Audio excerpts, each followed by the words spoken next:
Mamlakatimizda nodavlat notijorat tashkilotlari va fuqarolik jamiyatining boshqa institutlarini qo'llab-quvvatlash, davlat organlari va ular o'rtasida ijtimoiy sheriklikni kuchaytirish, ta'sirchan jamoatchilik nazoratini amalga oshirish, shuningdek ushbu sohani tartibga soluvchi huquqiy bazani takomillashtirish borasida izchil islohotlar olib borilmoqda. Farg'ona viloyatida bu borada belgilangan vazifalar tahlili xalq deputatlari Farg'ona viloyati kengashi huzuridagi ijtimoiy sheriklik bo'yicha jamoat komissiyasining navbatdagi yig'ilishida batafsil muhokama etildi. Unda Oliy Majlis huzuridagi fuqarolik jamiyati institutlarini qo'llab-quvvatlash jamoat fondi viloyat bo'linmasi tomonidan 2025-yilda amalga oshirilgan ishlarning hisoboti tinglandi.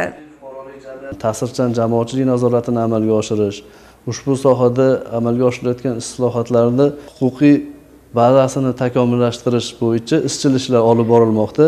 Tashabbusli loyiha bo'yicha davlat grantlari, davlat ijtimoiy buyurtmalarida fuqarolik jamiyati institutlari ishtirok etish belgilangan. Bunda davlat organlariga fuqarolik jamiyati institutlari tashabbusli loyihasini olib borib taklif qilib kiritadi. Davlat organlari jamoatchilik kengashlarida buni tasdiqlagandan keyin to'g'ridan-to'g'ri bazaviy hisoblash miqdorining 1000 baravarigacha mablag' ijtimoiy buyurtma uchun yo'naltiradi. Bu ham bitta fuqarolik jamiyati institutlariga yanada keng imkoniyat ochilayotgandan biri hisoblanadi. Qolaversa, ijtimoiy sheriklik to'g'risidagi qonunda kelgusi moliya yili uchun davlat ijtimoiy buyurtmalari davlat tashkilotlaridan berilib borilar edi. Endi bu prezidentimizning 124 farmonida yanada bu mustahkamlab qo'yildi.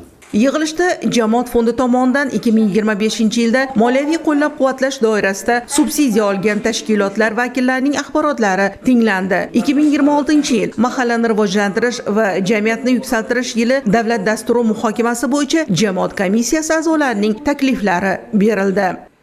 Menda jamiyat manfaati uchun g'oya, fikr, loyiha bor deydigan faol pozitsiyaga ega fuqarolarni jamlovchi tizim bu nodavlat notijorat tashkilotlari hisoblanadi.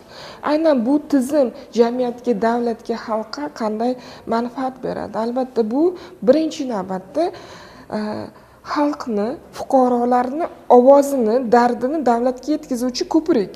Ikkinchidan, davlat yukini kamaytiradi. Uchinchidan, ijtimoiy barqarorlikni ta'minlab beradi.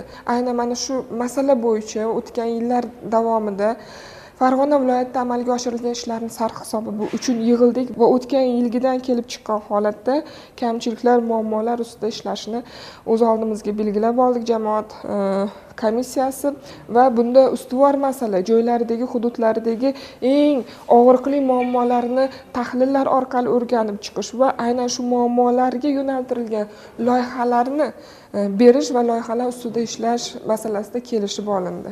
Yig'ilishda mahalliy davlat hokimiyati organlari bilan ijtimoiy ahamiyatga molik dasturlar hamda loyihalarni amalga oshirishda hamkorlikni yanada kuchaytirish bo'yicha galdagi vazifalar haqida so'z yuritildi. Bu sa'y-harakatlarni amalga oshirish uchun mablag'lar hajmlarini aniqlashga doir takliflar bildirildi. Kelgusida belgilangan vazifalar ijrosi haqidagi hisobotlar Oliy Majlis huzuridagi fuqarolik jamiyati institutlarini qo'llab-quvvatlash jamoat fondiga va parlament komissiyasiga taqdim etib boriladi.